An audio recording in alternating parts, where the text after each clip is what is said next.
No, give us a... Red line's still running. This is what happens with watch the red line.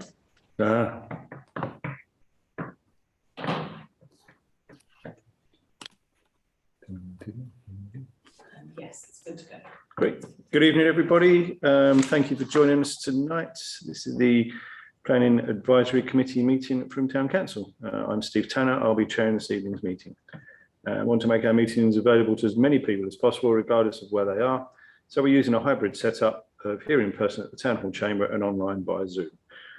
For those in the room, a little housekeeping. For those in the room, a little housekeeping.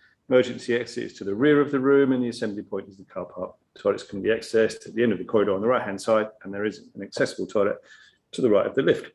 For panelists on Zoom, please use the electronic raise hand by clicking on the participants button at the bottom of your screen. For those in the room, please raise your hand as normal. Attendees on Zoom, any attendees on Zoom, please post questions through the Q&A board. Attendees' names will become visible on the questions board for the record as your questions is answered. For those attendees in the room, please raise your hand. Tonight, Jane will clerk, and we're delighted to have Sarah here to manage us. Thank you, Sarah. The meeting will be recorded for minutes purposes, and we also live stream to our YouTube channel. So without further ado, item number 1 in the agenda: questions, comments, and information from public and councillors. I don't think we've got any public, so any questions? Oh, a quick one. Just to note that the railings at Portway at the bottom end, one of those old cocky pillars has fallen down. It's been there quite a long time. I don't know if it's been reported to anybody or if anything is happening about it. So just while I remember. Right. Thank you. Yeah, we'll get that reported. I think it's actually going missing. The post is missing. It's just got a top. Yeah, just going down, isn't it? It's just hanging. Yeah. Johnny, okay? Can you hear us? Yeah. No. I'm here. Yeah. Yeah. Okay. I'm just doing very technical things. I sent him the same. Excellent. Just a comment I'll make for the record. The Wayne Home application at FR3A Little Keyford, which was deferred by Mendip District Council. Wayne Homes have requested that Mendip District Council give them an actual decision. So that will be going back to the Mendip District Council Planning Board when it next meets. It was originally recommended for refusal. So we'll wait and see what happens with that. That's the one that is part of the other applications for David Wilson Homes. Would you like me to send an email to the members of the planning board to remind them of our objections? Yes, sorry, that's a great idea. Thanks, Jane. Yeah, that'd be brilliant. Right, item number 2 on the agenda. Any apologies for absence and declarations of members' interest? We have apologies from Lizzie Boyle. Great, thank you. And any declarations of any interest? No, great. Item number 3 on the agenda: to agree the minutes of the meeting held on the 16th of September, which I have here. Any comments, any questions on those? If not, could I get someone to propose them, please? Thank you, Rich, and seconded by Sheila. Excellent. And sorry, people need to vote on it. Oh, we need to vote. Sorry. And can we vote on that? I forgot you on Zoom. Sorry about that. And that's unanimous. Thank you. Assuming Paul. Oh yeah, he's got his hand up. Yeah, I saw it. Yeah. Great. Thank you very much. Item number 4 on the agenda: to consider a major plan application received as per appendix number 1. Jane, over to you. Thank you very much. So just for anybody who may be watching the live stream, to confirm that councillors have looked at all of the plans in advance.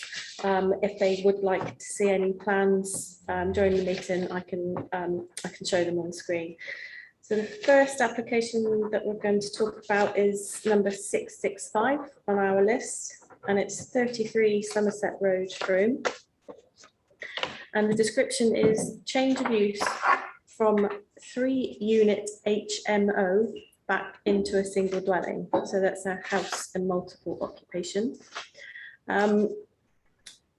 There's been some, so the Civic Society raised the issue of whether it is technically an HMO because it's actually 3 separate flats as opposed to 3 units of accommodation with shared facilities. But either way, the main consideration is perhaps the loss of smaller units of accommodation. But that's not necessarily a material planning concern if it's owned by in private ownership. And it was originally one house. It was built as a Victorian villa, according to the information they've submitted. So yeah, I mean, it is a shame to lose the flats, which we know is accommodation that's in demand in Frome. So over to you to discuss, or any questions. Any questions? Not really. I felt that it was, well, there are 3 flats and it will be one big house with 7 rooms. Yeah, sad to lose the flat, but if it later becomes a house of multiple occupancy, i.e. rented rooms, I can't see anything wrong with that. Presumably is there a kind of planning process that they'll have to go through to change that? They would then have to go through the same process, another change of use application to put it back as it was, yeah. But no, I don't. Yeah. No, I think it is. I think it's a shame that we're losing 3 units, but at the end of the day, it's there's not a lot we can do about it. I don't think. I've got Paul and then John. Did you want to? Paul first. I think you're on mute, Paul. Just for quick clarification, really. Can you hear me all right? Yeah. Cool. I just, in the Civic Society response, they seem to suggest that if it is converted to a single dwelling, they'll then have permitted development rights to turn it into an HMO at some point in the future. So they won't necessarily have to go through planning. Is that incorrect? I think they were talking about permitted development rights for it to be extended. Hang on, let me just double check that.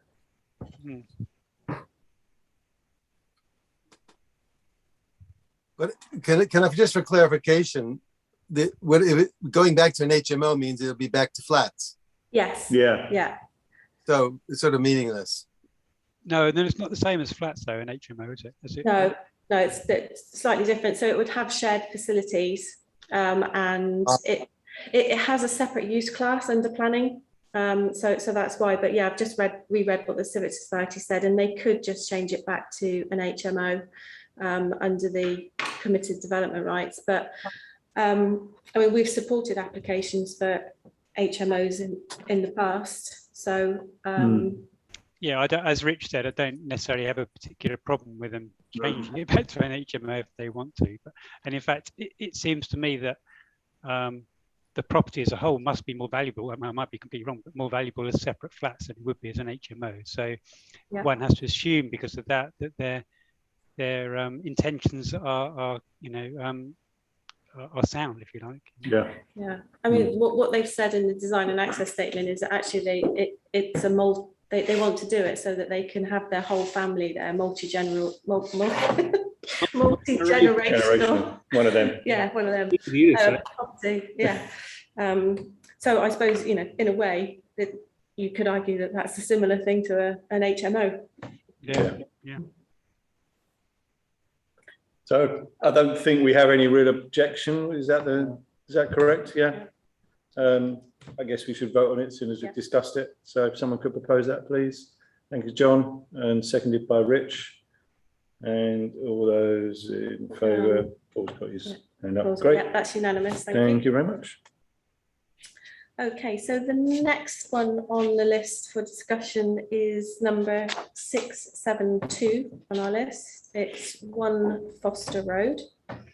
It's for the erection of a single-storey extension and access. It doesn't seem to be any objection to the extension itself. The concern that's been raised is about whether or not 2 cars can actually be parked on the driveway. Currently, they've shown parking for 1 car on the access drive, and on the proposed plan they show parking for 2 cars. But the way it's been shown on the layout plan, it looks as though the second car won't actually fit in. But looking at the plans on the west elevation, there's actually an overhang, so an open porch, if you like, and it appears that there would be enough room for the car to park there, albeit very close to the front door. But that's how it looks on the plan. So I guess it's over to you to discuss really as to whether you think that is an issue or not. Ooh, that's interesting. Any comments from anybody? I mean, I looked at the plans earlier on with Jane, and it does look as if, yeah, you can get that extra car there. It would be tight against the front door, but yeah, it's their choice at the end of the day. And I think that was sort of the conclusion we came up with. If anyone's got any other that's comments. what I thought when Yeah. I looked. I thought it's fine. Probably wouldn't get a caravan under it. I don't know. But, Yeah, you'll get a car. So. you'll get a car anyway. So unless anyone's got any other, we'll vote to no objection on that as well. Yeah. Someone could propose that then, please. Thanks, Rich, and seconded by Mark. So, it's everywhere. Oh, sorry. That's unanimous, thank you. Looked at Sheila, or Mark. Is that a lot? Sorry, Mark or Sheila, I don't know, you find it out amongst yourselves. Okay, so next up for discussion is number 674 on the list, and this is 6 Regency Walk, Weymouth Road. It's a protected tree, and they want to do some works to reduce the height of the horse chestnut tree. And the only reason that I've brought this one up really is because I think there was some uncertainty as to where it actually was. So you'll be pleased to know that Steve and I managed to find it earlier, and I will just quickly share the photo with you, except because I'm logged in, I can't see it. Just bear with me one moment. It is a very impressive tree, I have to admit. It is huge and it's incredibly close to the houses. It's that's not it. It's not that one, it's That one. That's it. that one. Yeah. Yeah. So yeah, it is. When you actually see it, you can appreciate how close it is to the edge of the building here. It's less than 2 meters, I'd say, from that building. I mean, It needs a trim. It does need a trim. It looks as if it's been well maintained in the past, to be honest. Yeah. From the shape, and you know, you can see where it has been maintained in the past. And they're not felling it, are they? It's just a. Is it actually in the grounds of that far terraced house? Yes. So it's practically filled up their little bit of garden. Yeah. If you can see on the photo where that little that very small fence goes round in between the path and the grass, it's within that fence. Oh, Oh my God. Oh, I don't know what I've done. There we go. There it is, yeah. Yeah, so there is that what you mean, Steve. Yeah. Yeah. Oh, it's on the house side of that fence? Yeah. Oh, wow, Yeah. that is close. That is close. So look, I mean, I would say they're reasonably. Yeah. I think it's a very good idea to actually. Yeah. How much of that do they want to take away? They want to reduce the height by up to 3.5 meters, thin the crown by 20%. Yeah, it needs to be done carefully, because if you cut back that sort of tree too much, it will just go. Yeah. It'll go even. Yeah. Yeah, well, that's a sensible thing. I think, it's got to be that way. It will A invalidate big- their insurance. Yeah. A big expensive job. I would think so. Yeah. Yeah. But I guess at the end of the day, it is subject to a TPO, isn't it, Jane? So It's already protected, so yes. the tree officer will Yeah. Look at it. look at it. Mhm. Yeah. So we don't have any objections? No. No. Okay. No. Can't see anybody. We need to Probably can't vote vote. on that now that we've discussed it. I know, but I can't see you. No, I'm going to stop sharing. Thanks. So I could get someone to propose that then, please. Thanks, John. And seconded by Rich. Thank you. And all those in favour? And that's unanimous as well, Great. thank you. Next on the list is more trees, and it's number 676, and this is 56 Weymouth Road, Frome. And previously, I, on the notes, showed the wrong property. So it is actually to reduce a Norway maple by 4 meters and fell a western red cedar, an apricot and 3 cypress trees to ground level, and then a separate cypress tree also fell to ground level, and then to reduce the height of the remaining cypress hedge by 2.5 meters. And I will now show you some photos of the actual trees. Okay. Lovely.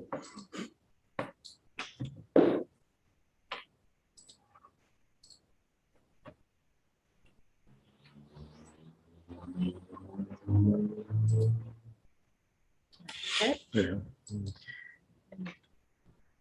So it was there's quite a high wall at the back of the garden, so we've sort of taken these from the side of the property, but I think you can see that in that garden there are quite a substantial amount of trees which all look to be quite close together. So that was one view, and then that was the other view from the side.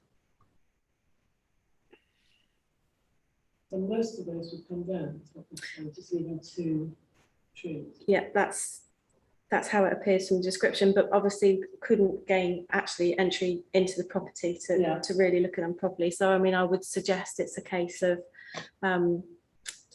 the tree officer, when they do their site visit, they will actually have access, so they'll be able to properly get in and assess the impact, and whether or not the trees need to be felled, because there were no reasons given as to why the trees needed to be felled, other than perhaps they're too big and it needs thinning out, but it really would need to be assessed.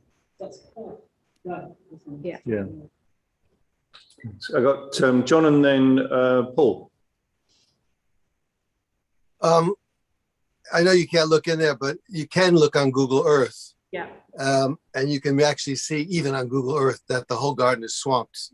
I live on Weymouth Road, and we have tunnel gardens. So I can totally empathize with the desire to bring them down, to bring some light in, because the house is incredibly shaded. The whole thing's shaded. So just a commentary. I don't see any problem with it, actually. Great. Thanks, John. Paul. Yeah, just a thought, really. I guess that we're probably not going to object to this, but I just both this application and the last one that we discussed were really short on information, and it's really poor. So I'm wondering if we could make a comment back to Mendip to say, could you actually refuse these applications and ask for more information, because as you say, you've had to kind of take pictures over a wall, and it's actually not very clear. So just a comment, really. Yeah, I mean, they shouldn't be registered in the first place, because there isn't enough information to determine the applications, or especially for consultees. And it is something that we probably say about once every 6 months to them, but yeah, fair enough. That's why I'll make the comment again. Yeah, I think that's a very valid point, actually, Paul. Yeah, unless you actually go and look at them, it's very difficult to actually ascertain what exactly they're doing. But, yeah. And I'll always add, in this day and age, it's really easy to take a couple of photographs, and then we all know what we're talking about. It's very true. I do agree with John, having been there today with Jane. The whole of the garden is taken up with trees, and I can't believe it's healthy to the trees that are there, quite frankly. I mean, I think something needs to be done. Whether this is the right approach, I couldn't possibly say, but the whole of the garden, as I say, that all the trees are growing into each other, which I wouldn't have thought is particularly good for all of the trees. So I guess that's for the tree officer to ascertain that, isn't it? I expect it'll transform their garden and make it much more usable. Yeah. I would have thought so, yeah. From what I could see, yeah, very much so. Any other questions or comments from anyone here in the room online? No. So I think what I'm hearing, we have no real objection, but I think for this one and number 674, the previous one we discussed, we should make a point to amend it that the actual information was pretty poor, and we'd like to see some more information when these applications come through. Yeah, would that be fair? Great. I guess we vote on this as well. So if someone could propose that for me, please. Thank you, John. And seconded by Mark. And that's unanimous as well. Thank you. So I haven't actually highlighted any others specifically for discussion, as there were no issues raised. But unless there are any that you would like to raise for discussion. Paul, see you. Just a quick one, really. 677, the last one on the list, which was the opening up an entranceway at the rear of 14 Nunny Road. I think that, yeah, it's off. I've forgotten what the name of the road is now. Rose, is that the Rose Bay? Rose Bay. Yeah. Yeah. But this one came to us back in the spring, I think, really, and we objected to it then. And I wasn't quite sure what had actually changed this time round. Have you worked that out? Let me just check.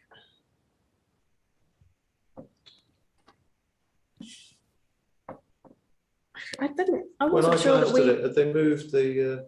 I don't think. Yeah, I don't think we. Did we object to it last time? Let me just double check. Yeah, it's on the planning portal. Our objection.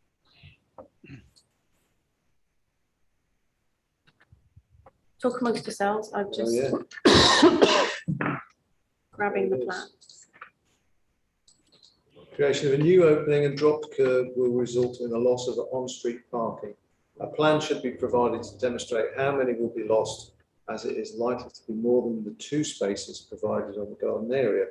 Plans do not provide sufficient detail in terms of the finishing of the wall. We also regret the loss of the garden. So that's right. Interesting. Check. No, Paul's right. Nothing has changed. No. No. Am I correct that they're actually just wanting to take out a wall to expose an existing paving? No, it was grassed previously. So they're actually putting in a permeable surface. But yeah, what it does by opening up the wall, you lose more on-street parking than the parking that's created by taking that vehicle onto the paving surface, because nobody will be able to park in front of there. I think that's possibly a debatable point. So, and I think kind of what we were suggesting in our objection was, if you can show that we're not losing more than 2 on-street parking places, then we probably wouldn't object.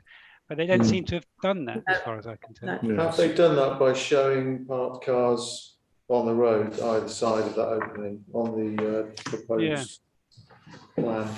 Is this the one we complained about? It came in more or less at the same time as the reduction in parkings at the HMO on the corner. I think you did, right. remember. And the reduction of 6 places there, whilst the reduction of another couple of places on the street because of a drop curb there was all getting a bit too busy on a very busy corner.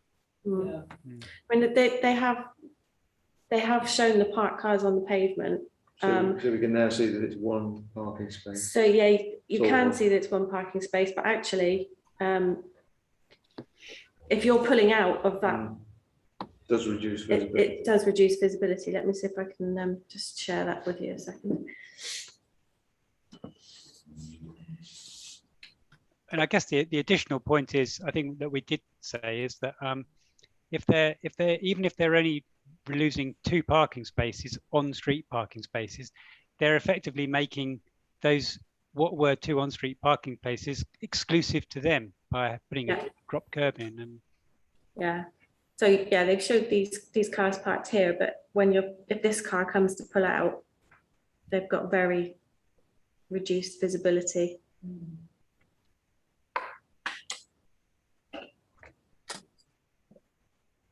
So, yeah, it looks like there's at least 2 spaces lost, doesn't it, really? in Yeah. reality? There's an email as well with some extra information on the planning application, which I think is addressing our concerns.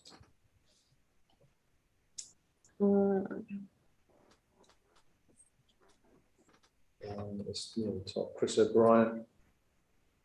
Yeah, I got it.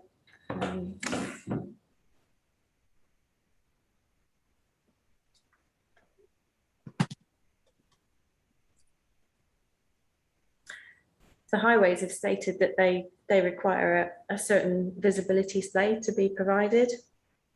So the visibility display can be provided, but when the cars are parked there, you don't have the visibility display. And there's nothing stopping the cars parking. There's nothing stopping the cars parking there. No. The top note was from Highways, wasn't it? Yeah. What have they said?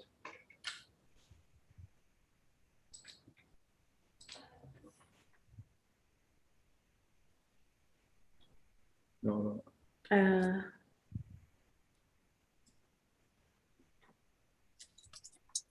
They haven't actually replied No. yet. No, that's the one. Highways response. Well, I suppose, are we saying that it's very much dependent on highways? Yeah, it says, Seems to be, doesn't it? And if highways are happy, then it says visibility displays need to be shown with no obstruction to visibility greater than 600 millimeters above the adjoining road level. But surely those cars parked there obstruct that You would visibility. have thought so, wouldn't you? It says 17 personal injury collisions have been there in the last 5 years, and the last letter we saw said there hadn't been any or something. Yeah. How many of what? Sorry, I missed that. Personal injury collisions, people getting knocked over. How many? 17 in 5 years. Seriously? It's quite high, actually, isn't it? That's what that last letter just showed, yeah. Mm. But the letter says we understand that highways have said they want to stick to their regulations, what they say they have to do, but we don't agree with that, so we've done it something differently. Well, that doesn't sound right to me. No. They're just trying to justify. I think they're just trying to justify their existing application. Yeah, so They haven't actually changed anything. and highways will only presumably stick to the regulations they work to. They're not going to vary them, their splay, as they need to. So But there are probably lots of examples around the town of where people have got accesses exactly like that, where there are cars parked either side and you can't see when you're coming out. But this is a creation of a new access. Yeah. So, you know, that's why it has to be regulated. It's a sort of creation of a problem, isn't it? Yeah. Rather than existing. I'm guessing we want to stick with our previous objection and wait to see what highways. Well, I Basically. think highways have already said, objected. I'm yeah. just reading it, So I would suggest that our response would be that that we object on the basis that cars that will be parked on the street will actually obstruct the required visibility to the new access. Well, we're not convinced that the advice given by highways senior planning liaison officer in the previous has been fulfilled. Yeah, and highways advice has not been followed. Well spotted, Paul. Well spotted, Paul, yeah. Yeah. Well done. Okay, so is everybody agreed on that as a response? Yeah, I think so. Someone propose that, please, Tommy. Thanks, Sheila. Seconded by Paul. That's unanimous, thank you.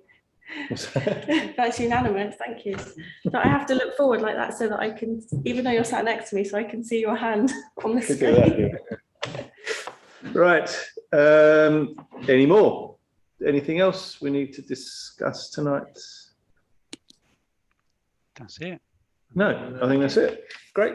In which case then, can I ask that we vote on? Oh, yeah. That you're happy for a standard response to be sent on all those applications that weren't discussed? Indeed. Someone propose that, please. Thank you, Rich. Seconded by Mark. And That's unanimous, thank Great. you. Thank you very much. Right, the next scheduled planning meeting will be on the 28th of October. Look forward to seeing everybody then. But there. There is a but there, yeah. The but is that both I and Paul are away that day. Would you So believe we're just discussing what the best thing to do is, but we'll talk to everyone and come up with a plan in due course. Yeah, hence the schedule. Thank you very much, everybody. Have a good evening and see you next time. Yeah. Thank you. Bye. Bye.